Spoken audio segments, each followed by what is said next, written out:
Okay. Well, welcome everyone. My name is Dr. Carl Moore, and I'm happy that you have decided to join us for our second in the series. And let me just go ahead and pull up what I'm focused on in terms of the series, this professional development series that we're dealing with here.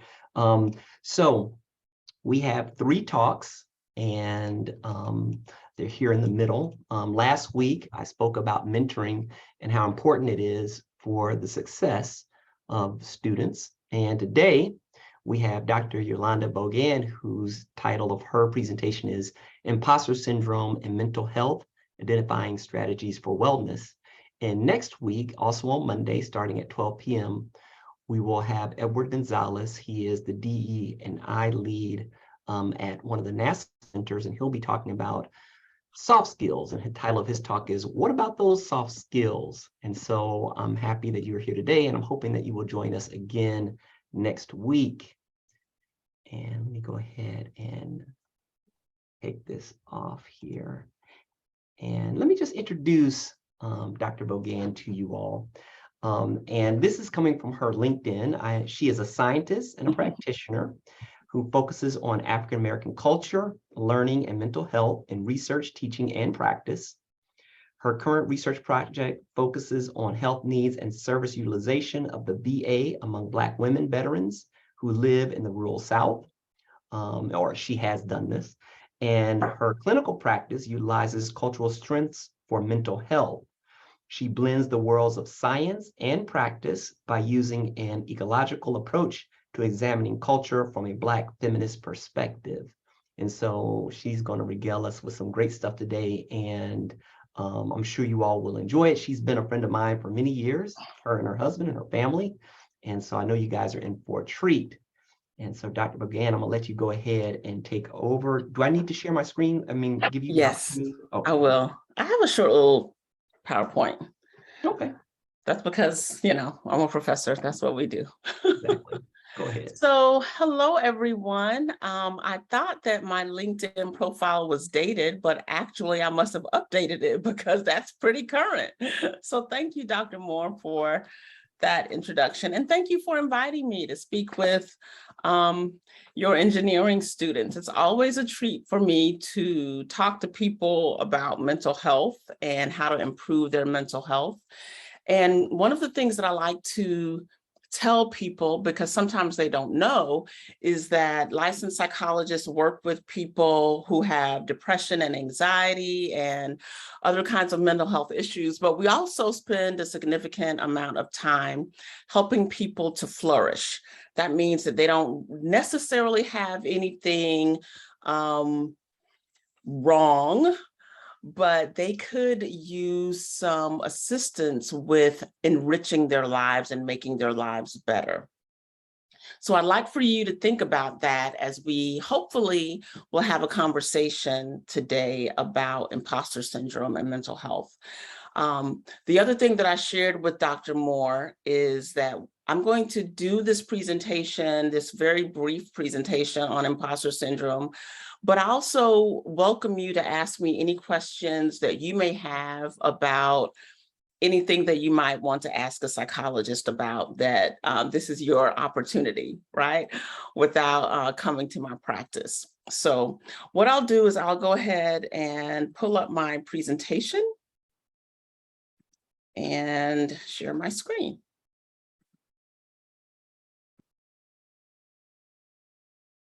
Okay, so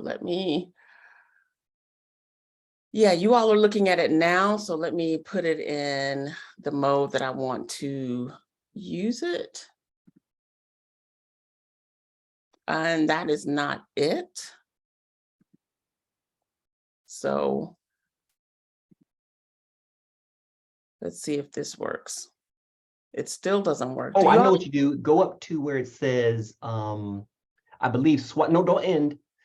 You see that little thing that says swap displays? That's what I want. That. There you go. That's better. Okay. Thank you. Thank you. All right. So he's introduced me. We've talked about what we're going to talk about. So I'd like to ask you all, and this is going to be very conversational. So if you go ahead and eat or whatever you're doing, but I would like it to be conversational. So how many of you feel, or who would like to tell me how they feel about being at the College of Engineering? Anybody? Like emotionally? Well, in terms of how do you feel like you got here? Do you feel like it was based on your hard work? Do you feel like you lucked up? How do you feel like you got here? I think, personally, I think it was a mixture of both. I lucked out, but also I sort of worked to get here. So what did yeah. you say in the beginning? And you know your name is displayed as Carl Moore, right? Oh, I have no idea how that happened. So I don't want to keep calling on Carl Moore, and it's actually you. Oh, sorry. Apologies. Let me type my name in the group chat. I don't know how that happened. All right. So you said it was a combination. I didn't hear what the first part was because I'm getting accustomed to your accent, but the second part was a combination of your hard work. So hold on 1 second. I'm changing the name. Okay. I just oh yes, okay. Let me just say while Seawall is going ahead and making that change, that there are 3 little dots on your little window that should have your picture there. If you click on those 3 dots, one of the items will be renamed, and you can rename your little window to your preferred name. Okay. Yeah. Go ahead, There you Seawall. go. There's another Carl Moore that just came up as the FAMU shield. So anyway, let's talk about what the definition is of imposter syndrome. Okay, so imposter syndrome is basically folks who are really excellent at what they're doing, even what they're studying. They often, though, ascribe their success externally and feel like it wasn't a result of their efforts, but really maybe they just got a lucky break. Maybe they just got, a favor was done, but it wasn't really their hard work that got them there. So the difficulty with that is that there's this external locus of control as opposed to an internal locus of control. And with that, if you feel like your success is because of something out there, you don't really have a whole lot of control over that, right? And that can lead to a lot of anxiety, right? So that is what I want us to think about as it relates to mental health. Having this idea of an imposter syndrome can really contribute significantly to mental health issues, particularly anxiety and possibly even depression. And it was originally, this term was originally coined in about 1978 when some women were entering graduate school and they were feeling like, how did I get here? Do I really belong here? Should I be here? And so that is one of the reasons why I asked you all about how you feel about being at the FSU, FAMU-FSU College of Engineering. Do you feel like you belong where you are? So that's a question for you now. Anybody want to answer that?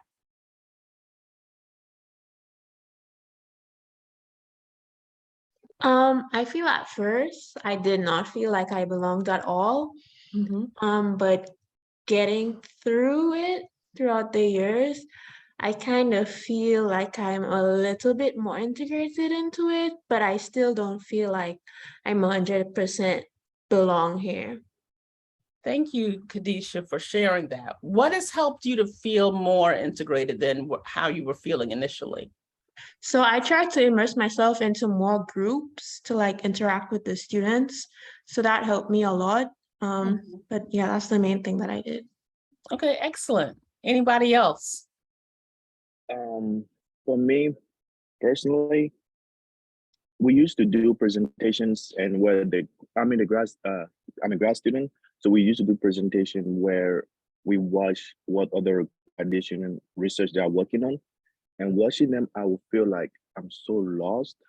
So that would feel like I don't belong there because I have no idea what they're presenting.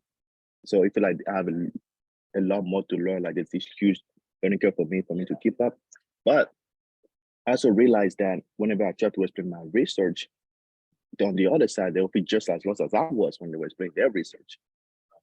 So that sort of also helped me feel belong because I'm like, we are all in the same situation where we don't know what the other is doing, or there's a huge learning curve between my research and their research, which makes sense because it's my research, I'm not working on it. So that's sort of like where I am right now. So yeah. That's a very important discovery. So what I hear you saying, Sewall, is that if you were to give a first-year graduate student some information, one of the things you would tell them up front is, don't feel uncomfortable when you don't understand someone else's presentation. That's the way you're supposed to feel, right? Because when you get up to do yours, you're going to be the expert, right? Yes, that's Excellent. exactly what I was saying. Yes. Yes, absolutely. Absolutely. And Dr. Logan, we also have in the chat Sandy. Sandy said that she's not affiliated with the College of Engineering, but she's with the Institute of Public Health. And that for her, feeling better is a combination of her hard work and her strong network's belief in her, and that she feels like she still has a long way to go. And she hopes that makes sense. It does. It does. Thank you, Sandy, for sharing. One of the things that I appreciate with what Khadisha said and what Sandy said is that they have networks and they plugged into those networks. Either they had people who believed in them, right, personally, or they affiliated with others in the same way to help sort of help them to contextualize sort of where they were in the process. And that's really important. I wanted to point out that even though the imposter syndrome phenomenon was identified in 78, particularly for women, what we found as this syndrome has been explored more fully is that it's across genders and it's across age, although we find that it's more prevalent among younger professionals. And it's also across race. So it's non-discriminatory in how it impacts people. And I want people to be aware of that, because I think sometimes when people of African descent go into spaces, they may feel this way and not realize that other people may be feeling the same way. All right, so let's talk a little bit about factors that may predispose minority students in particular to psychological distress when they're in school, in post-secondary education, and even in graduate school. And so a lot of us are familiar with having to work during our graduate school years. I couldn't work, so I was like super poor. I did have financial aid. And so I think at the end of the month after paying my bills, I don't remember what it was, but maybe I had $300. I don't know. It was something really small. Maybe it was $2. But racial discrimination is one of those things that impacts us psychologically. And also being a first-generation college student, we acknowledge that college is a very different beast, right? There are lots of things that you're exposed to in college that parents may not understand. In fact, I'm dealing with my brother right now, not understanding why my niece needs so much money because she can't work while she finishes her internship. Right? It's like she can't. She has to be at school all day. So these are some of the things that might impact how folks feel psychologically when they're in college.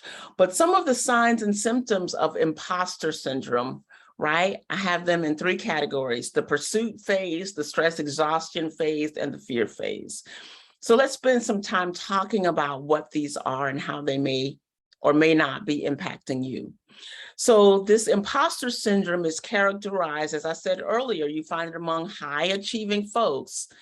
And so folks aggressively pursue achievement.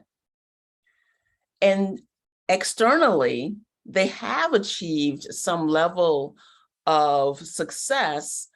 The problem is that they're not attributing any of that success to their hard work and to their effort. So one of the things I see with Generation Z, I think that's the generation that we're in right now, right? Like the young people is Generation Z. And what they say is, I need to have $1 million by the time I'm 25. I need to have an album. I need to have, 10,000 people who follow me on Twitter. I need to have a passive income of at least $5,000 a month, a side hustle, an advanced degree, and, I don't know what else, but they need all of that, and they need that very quickly, right? So one of the things that I think about is imposter syndrome heightened right now because we see so much on social media? And of course, people what they put on social media is everything that's going well. They're not putting on social media how hard they're working necessarily. They're not putting on social media, what their debt to income ratio is, right? You only see one picture on social media. And it's sort of like looking at television. They're not showing you all the times they said cut. They're just showing you the end product. So the idea, I think, that a lot of young people have about how much they should accomplish and whether or not they're successful, I think it's very difficult for them to keep up with that, because it really seems to be sort of unrealistic expectations for what should be expected for this age. I have a cousin who's much younger than me. She is a national vice president at her company. She owns a fourplex. She lives in the heart of Chicago with a doorman. And she was telling me, I don't know, Kay. I just really feel like, I don't know if I'm successful. And I was just like, I don't know. I don't know what else you need. What's going on? I think that's so interesting, because so everyone, like, I think that, well, one of the keys that is coming, that's hitting me hard, is that these are high achieving people. Yes. And even though they are high achieving people, and other people probably look at them and say, wow, I wish I could accomplish that. Yes. They can still have the feeling inside, Yes, based on maybe their network and other people they're seeing, that they have not arrived. They have not arrived. That's exactly right. They have not arrived. They're not there yet. Right. And so I think keep that in mind, this idea that I'm not there yet. Okay. So when you keep, aggressively pursuing this achievement and success, that gets tiring. I was in graduate school for 5 years. And so by the end of my 5th year, I was like, I'm so over it. Just give me the degree and let me out of here. Okay. So how many years is the program that your students are in, Dr. Moore? I think the fastest most people will do it is 4, but I think it's much more typically 5 or 6 years. Okay. All right. So imagine if you are in graduate school for 10 years, right? That's like a lot of hard work for a long period of time.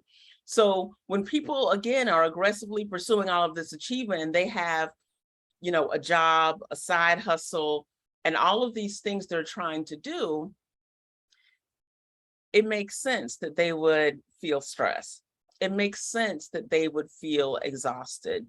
And when we feel exhausted, because we're human beings, then the expected performance is what ensues.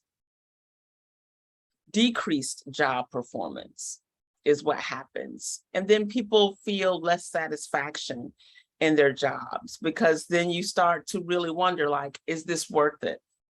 What is all of this about? I'm getting tired of this, and I'm not getting anywhere with all of the work that I'm doing.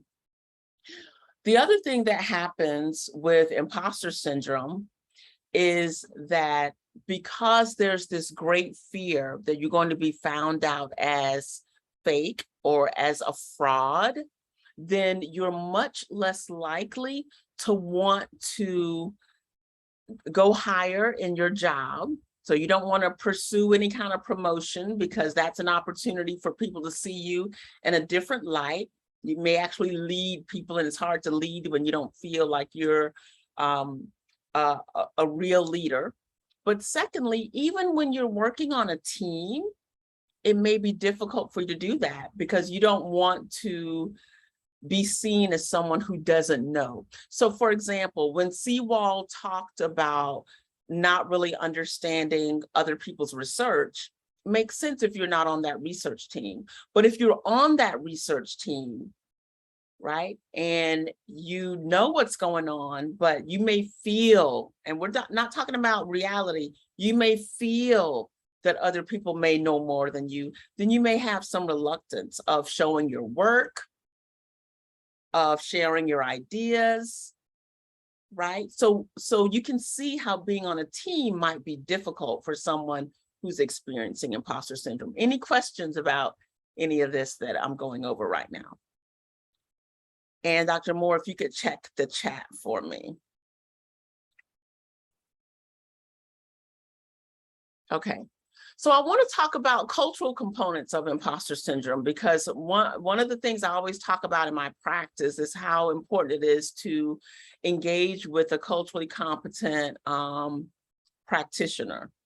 So as I research imposter syndrome, what we find is that having these experiences, having these thoughts, were actually a stronger predictor of challenges with one's mental health than one's minority status.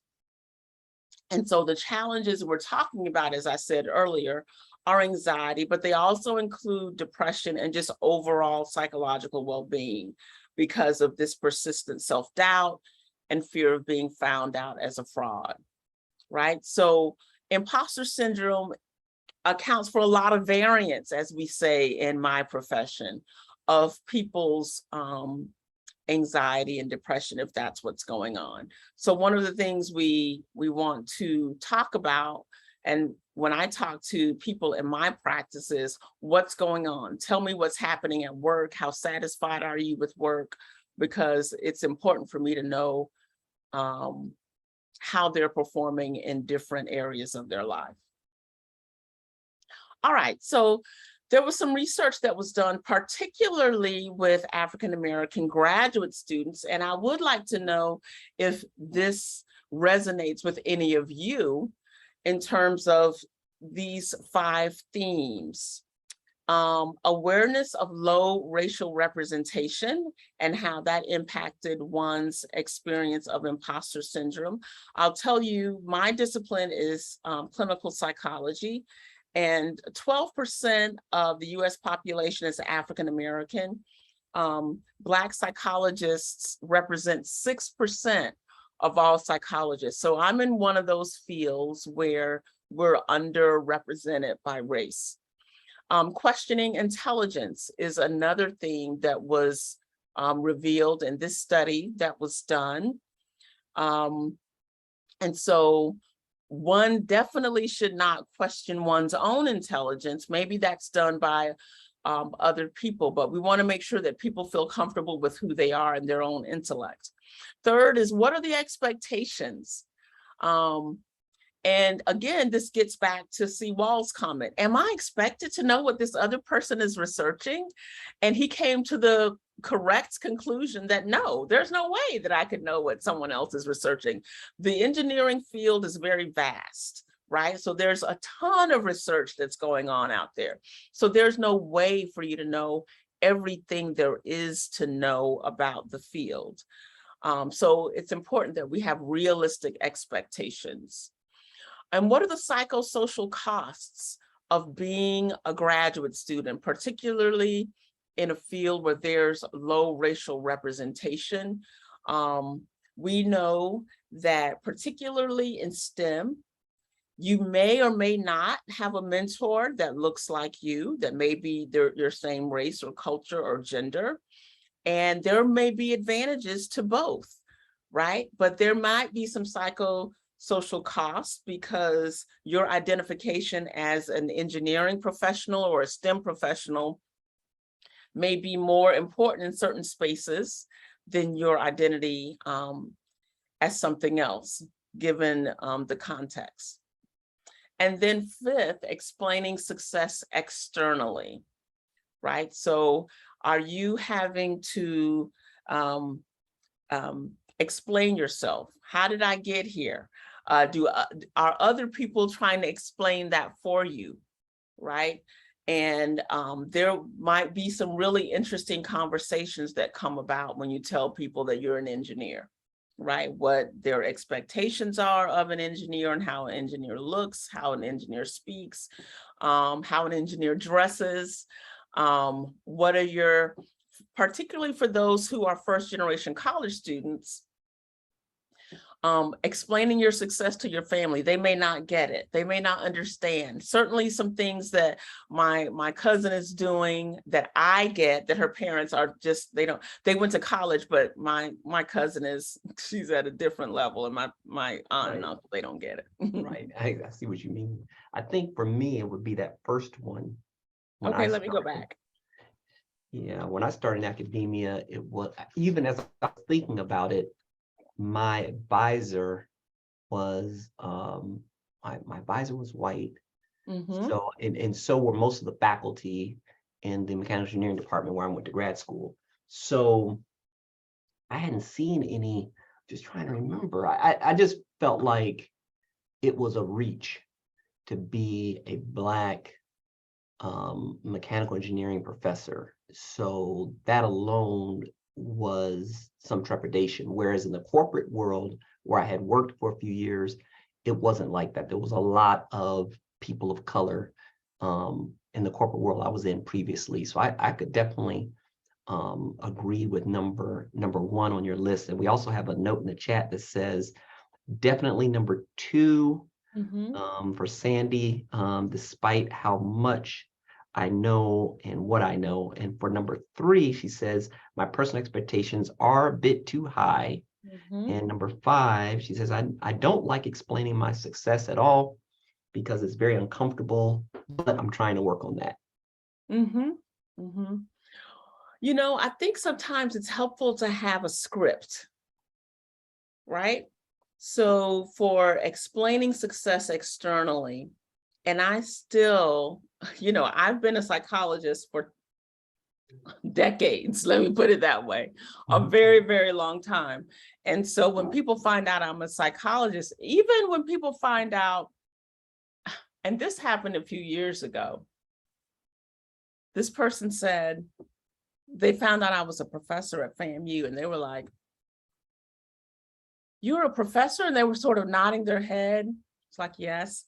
So yeah, a lot of those professors have PhDs. I was like, yeah. And they finally asked, well, do you have? Yeah, I do. Yeah. Right. Sometimes just answering the question and just sort of looking back at the person, I don't launch into an explanation. So I think one of the things I want to tell Sandy is don't feel the need to explain, right? You just are who you are. And allow people to reflect on their own limited expectations for what they're thinking your profession looks like, sounds like, dresses like, etc. Because people just, their ideas might be quite limited. And so let them reckon with that themselves. All right, so let's talk about some strategies for wellness.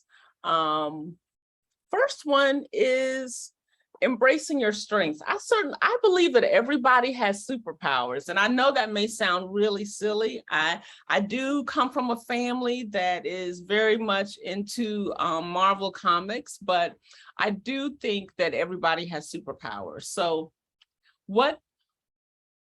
as you continue in your profession, and there even now you may know, for me, what I learned about myself is that I am a person who believes in visualizing my success. I can visualize things that I want to do 2, 5, 10, 15 years from now, and work really hard to make that happen, right? I believe in that. It's been very helpful in my profession as a grants writer and working with people to acquire funds to implement programs. So that's one of my superpowers. But I think understanding what your strengths are, and a lot of people spend a lot of time focusing on their weaknesses. They can rattle off very quickly for me what their weaknesses are. And too often, I think, people have to pause and think about what their strengths are. So one of the things that I will say for dealing with the imposter syndrome is focus more on your strengths. If you're a person who journals, one of the things that I challenge you to do is journal about what you did right today. Again, a lot of times we journal about what went wrong, what we didn't do that we planned on doing. And so I really believe in a strengths-based model for mental health. And so the first one is to embrace your strengths and think about what those are. After that, I want you to think about what your values are. And you're not too young to think about that, right? So your values are consistent with how you move in the world. What's meaningful to you? And how do you bring that meaning to your work, even as a graduate student? A few years ago, we had Angela Duckworth to write this book. And so she talked about grit. And so I wonder how many of you can think about just the process of what you do. Often we spend a lot of time thinking about the product of what we do, and we ignore all of the lessons that can come from our effort. Now, in graduate school, I know that you do have to produce, right? You got to get at least an A or a B in order to pass. But the process, I think, is still something that's very important that we need to spend a lot more time appreciating. And then finally, resisting perfectionism. How many of you out there would say you're perfectionistic? Anybody? There's got to be at least one of you, given the number of people. Anybody want to own up to that? Yes, there are hands going up. Yes, so the second Carl Moore is admitting. All right, so one of the things that I tell people in my practice, because it's not that people go around saying they're perfectionistic, but what happens is they treat themselves as if they should have been perfect, or that they berate themselves when they're not, right? And so our actions speak louder than our words. So you don't have to say I'm a perfectionistic person, but if you treat yourself poorly when you make a mistake, then I think that you are putting yourself at a great disadvantage. and you are expecting something of yourself that's impossible. And it puts you in a constant cycle of self-degradation. So I want to encourage people to embrace their humanity. And what that means is that whatever you believe and how you were created, the thing that we know for sure is that we're imperfect beings. And so if you embrace that I am imperfect and I make mistakes just like everybody else, and I'm okay with that, that's one way of showing love to yourself and embracing your humanity. So any thoughts about anything that I've said here?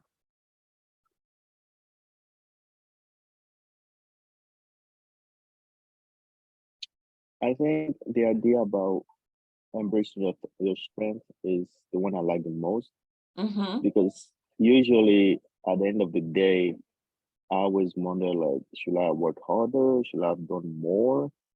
Was I productive enough? And all those things start going through my head. So usually just going about it and just tell myself that, like, I did the best, and then like just focusing on the fact that I did what I want to do helps me can go through it. So I think the idea of like embracing your strength will like work really well. Because if you focus on your strength, then like you just move forward. Yes, absolutely. Anybody else? Thank you, Seawall. Hello, can you hear me? I can. Yeah, we can. Okay, nice. All right, so yeah, I think I really appreciate you bringing this up. I wouldn't call. We lost you. Yeah, Bryce, you faded out just as you were about to make your point. Myself a perfectionist, but I be hard on myself. Like, hello, We're here. can you hear me? Yes. Can you hear me? Okay. So yeah, I was just saying that I wouldn't call myself a perfectionist, but when I don't get the results that I'm expecting, especially when I put in a lot of work for, let's say, an exam, like I studied, I tried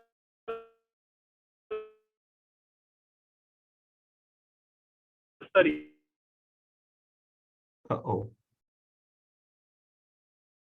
2 weeks in advance for my exams and grasp for if I get a C or really be down on myself, especially when my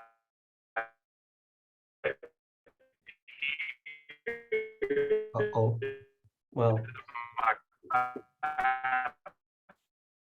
Well, Bryce, I think we lost the end of what you were saying. If I think Dr. Bogan may have an idea of what you're getting at. If you have the opportunity, if you want to clarify, maybe through the chat, it might help because you're kind of fading out and we couldn't hear the end of your statement. But Dr. Bogan, do you think you got enough of it? Like, okay, well, we may have studied.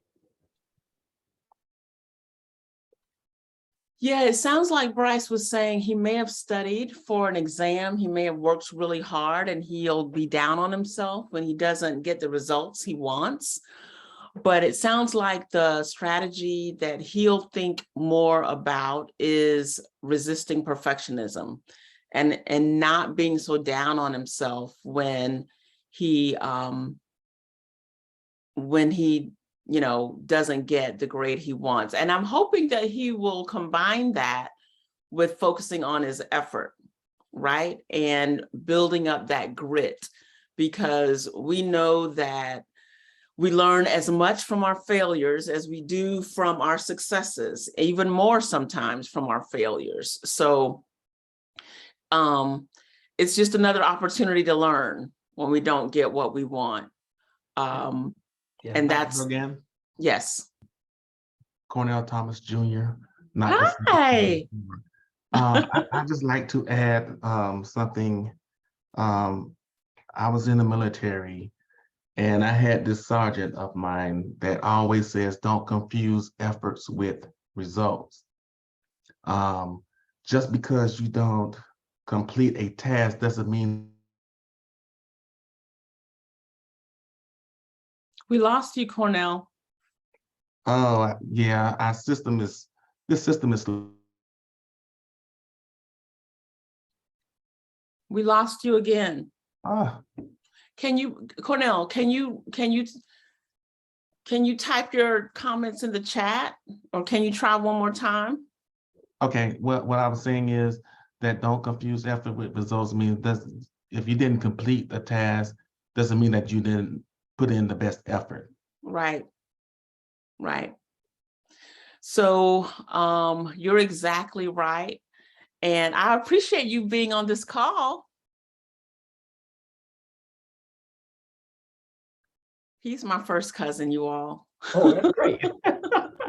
I also wanted to add just one piece. I'm glad that so many people are speaking up for identifying values. I think it's interesting that so much of what I see in your comments and in your presentation is that these are things that not only will help us now, but they also can pave the way for better outcomes in the future. So this identifying values is what hit me, because if you don't identify your values, I heard someone, this was on a radio program this morning, a blog post, that you could end up joining an organization, let's say as an example, that doesn't have your values, but you never Exactly. thought about your values. So you jump head first into this thing, and a year in, you're like, I don't even agree with what this company is doing. It doesn't Right. fit with who I am. So that's also very important. It's really important because we all strive to be, our spirits strive to be authentic, right?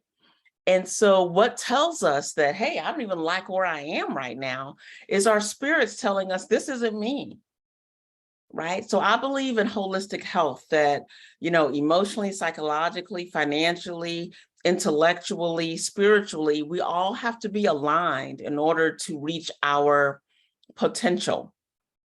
So paying attention to how your intellect overlaps with your values, overlaps with the work environment you want to be in, overlaps with how you are physically, because when we're not well mentally, it also affects us physically, right? And vice versa. If you've ever been really anxious, you know that you can get that gastrointestinal disturbance of nausea and vomiting and diarrhea and, you know, headache and lightheadedness. You know, anxiety can do that to people. Depression affects people's sleep disturbance, their appetite disturbance, their concentration. So making sure that we're aligned with all of those aspects of ourselves, I think, is a very important aspect of health overall, and mental health is a part of your overall health. So I wanted to talk about these 4 strategies because they can be used for imposter syndrome and dealing with it, and they can be used outside of imposter syndrome. So even those of you who feel like, I'm at this presentation and it's not really me, what am I going to get out of it? Hopefully you'll think about one of these 4 strategies that you can integrate into your life for better overall mental health. And then I also wanted to talk a little bit about the work culture, because I know that you all are going to be doing, going on internships. And I want you to think about, because when you go on an internship, they're interviewing you, but you're also hopefully checking the company to see if it's the kind of place where you'd want to work. And so the work culture that addresses imposter syndrome issues would be one where mistakes are not interpreted as failures, where people feel that they can take risks in their work, and that they are supported and celebrated for their accomplishments, both privately and publicly. So that's basically what I wanted to talk to you all about today. I was telling Dr. Moore that I submitted an abstract to a conference talking about some of these positive psychology strategies related to imposter syndrome that I wanted to share with you all today. And if there's an opportunity for me to come back and talk to you at some point, I would love to do that. So I really appreciate all of you all coming to this presentation today and hope that it was very helpful for you. Well, thank you very much. It was helpful for me, and I'm faculty, obviously, but I think that regardless of your age or profession or where you are, or where you even see yourself, all of us have to pay attention to these issues. So thank you very much. You are very welcome. Is You're there anybody very welcome. else in our virtual world here that wants to make a comment or ask a question? You can do so in the chat or just by speaking up. Dr. Bogan, may we reach out to you personally to further discuss if possible? Yes, and let me tell you how to do that. I've got, well, I can just tell you, you can reach out to me at drbogan.com. That's my website. Or you can reach out to me at 850-999-7755. So that's one of the Carl Moores. That's right, and I think that was Bryce that just Okay. there. Also have some thank yous very much, and you can see some of these. This was very helpful. I'm talking, have such a profound paradigm shift in my thought process. Well, awesome. That's great. That's what we want.